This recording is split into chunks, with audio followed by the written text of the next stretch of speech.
రీసెంట్‌గా ఢిల్లీలో ఒక సంఘటన ఎలాంటిదంటే 4 ఇయర్స్ గర్ల్ స్వయంగా తండ్రి తన ఫ్రెండ్స్‌తో కలిపి ఆ అమ్మాయిని మానభంగం చేసి రైల్వే ట్రాక్ మీద సో ఇది థాట్ ప్రాసెస్లో కూడా ప్రాబ్లం ఉంటుంది.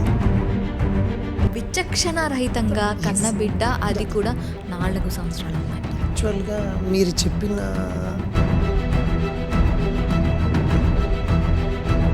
అంటే ఈ సర్కిల్ అంతా ఇప్పుడు ఇలా చేసే వాళ్ళంతా కూడాను మోస్ట్లీ వీళ్ళ లైఫ్లో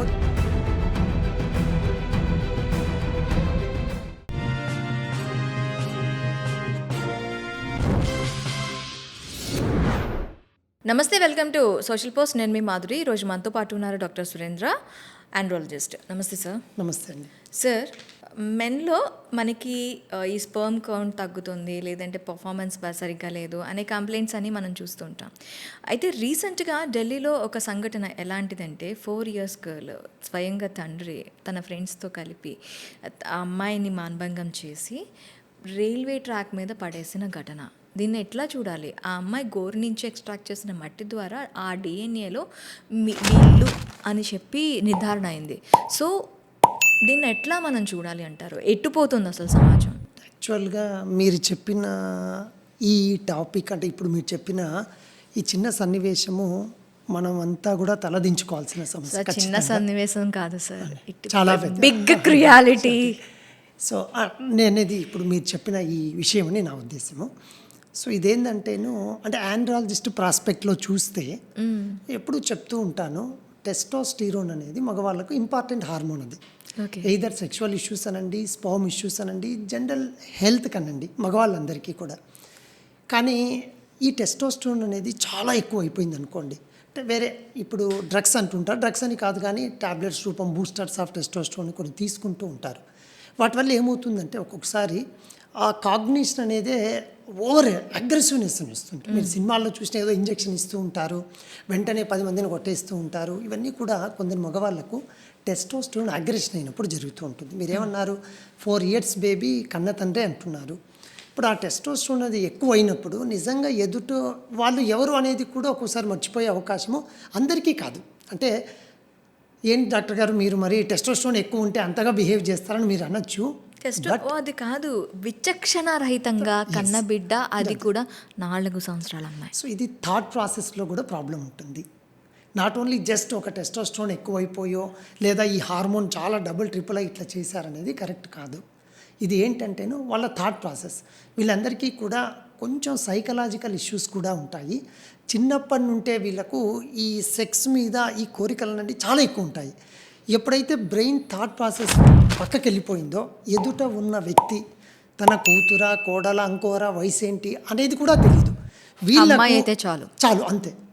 సో వీళ్ళకు ఈ టెస్టోస్టిరోన్ ఇంకా ఎక్కువ అయిపోయింది అనుకోండి, ఆల్రెడీ థాట్ ప్రాసెస్ డిస్టర్బ్ ఉన్నారు, ఈ హార్మోన్ ఎక్కువ అయిపోయింది. Really what they are doing, really they don't know. అంత అగ్రెసివ్గా, అంత వరస్ట్గా బిహేవ్. అంటే ఈ సర్కిల్ అంతా ఇప్పుడు ఇలా చేసే వాళ్ళంతా కూడాను గ్యాంగ్ రేప్స్ ఇవన్నీ జరుగుతుంటాయి. వీళ్ళంతటికీ ఇదే థాట్ ప్రాసెస్ ఉంటుందా? మోస్ట్లీ వీళ్ళ లైఫ్లో చిన్నప్పుడు ఇంకోచారో చాలా డిస్టర్బ్డ్ అంటే బ్రేక్ అయిన ఫ్యామిలీస్లో ఉండేవాళ్ళు. కానీ అంటే మేము క్లినిక్లో అప్పుడప్పుడు చూస్తూ ఉంటాం కాబట్టి ఆ ఎక్స్పీరియన్స్తో నేను చెప్పడం జరుగుతుంది. అలా ఉన్న వాళ్ళే ఈ విధంగా వీళ్ళకి ఒక బ్యాడ్ ఎక్స్పీరియన్స్. మీరు మూవీస్లో కూడా అప్పుడప్పుడు చూస్తూ ఉంటారు. మూవీస్లో తీసే ప్రతిదీ క్రియేషన్ అనుకోకూడదు. రియల్గా చూసిన సన్నివేశం ఎప్పుడైనా డైరెక్ట్ చేస్తూ ఉంటారు డైరెక్టర్. సో నిజంగా ఇది మీరు ఇందాక అన్నట్లు ది వరస్ట్ సిచ్యువేషన్ అనే చెప్పాలి. అసలు ఆ అమ్మాయి ఎవరు, ఆ అమ్మాయి వయసు ఎంత అంటే మీన్స్ ఎవరు అంటే కన్న కూతురు అయిపోయింది. ఫ్రెండ్స్తో కలిసి, which is a really first thing. So మగవాళ్ళు ఇటువంటి విషయాల్లో ఇంత డిస్టర్బ్డ్ ఉండే వాళ్ళకు కూడా సమాజంలో మనం ఖచ్చితంగా అంటే వీళ్ళందరికీ ఖచ్చితంగా ఒక సైకలాజికల్గా కౌన్సిలింగ్ అనేది ఇంపార్టెంట్. అందుకే నేను ఎప్పుడన్నా మీ సోషల్ పోస్ట్ మీద ఇంతకుముందు కూడా చెప్తూ ఉంటాను, చిన్నప్పుడే సెక్స్ ఎడ్యుకేషన్ ఒక టాపిక్ అట్లీస్ట్ 10th క్లాస్ స్టాండర్డ్స్లో కూడా ఉంటే చాలా మంచిది. అంటే సెక్స్ అంటే ఇప్పటికి కూడా ఒక ట్యాబూగా అదేదో ఒక పెద్ద క్రియేషన్ చేస్తే నేను ఏదో దృఢత్వం కలిగిన మగవాడిని ఫీల్ అవుతూ ఉంటారు. కాదు, ఒక మంచి sex education topic at least 10th standard are +1 స్టాండర్డ్లో ఉంటే ఇటువంటి ఫ్యూచర్లో జరగకుండా ఉండడానికి అవకాశం ఉంటుందని నా ఉద్దేశం. ఇప్పుడు ఉన్న సమాజంలో ఉన్న ఎవరైతే పురుషులు ఉన్నారో వాళ్ళకి మీరు ఇచ్చే సందేశం ఏంటి? అసలు ఏదైనా చిన్న మార్పు వస్తుంది, నేను కౌన్సిలింగ్ తీసుకోవాలి అనుకునేటప్పుడు ఖచ్చితంగా ఏ టైంలో కౌన్సిలింగ్ అనేది అవసరం వాళ్ళకి? అంటే యూజువల్గా the depends upon the age అండి. ఒక్కొక్కరి ఏజ్ ఫ్యాక్టర్స్ యూజువల్గా కరెక్ట్గా చెప్తే ఇంటర్మీడియట్ స్టేజ్. మా టీచర్స్ నాకు చెప్పారు ఇంటర్మీడియట్ స్టేజ్ ఈడియట్ స్టేజ్ అని. ఒక అబ్బాయి స్ట్రక్చర్ అనేది యూజువల్గా ఇంటర్మీడియట్ స్టేజ్లో చాలా అంటే తన ఫ్యూచర్ అనేది కెరీర్ అనేది అక్కడే డెవలప్ అవుతూ ఉంటుందని. సో దిస్ ఏజ్ గ్రూప్ అంటే correctly if I tell 16 to 17 years అనేది పర్ఫెక్ట్ ఏజ్ గ్రూప్.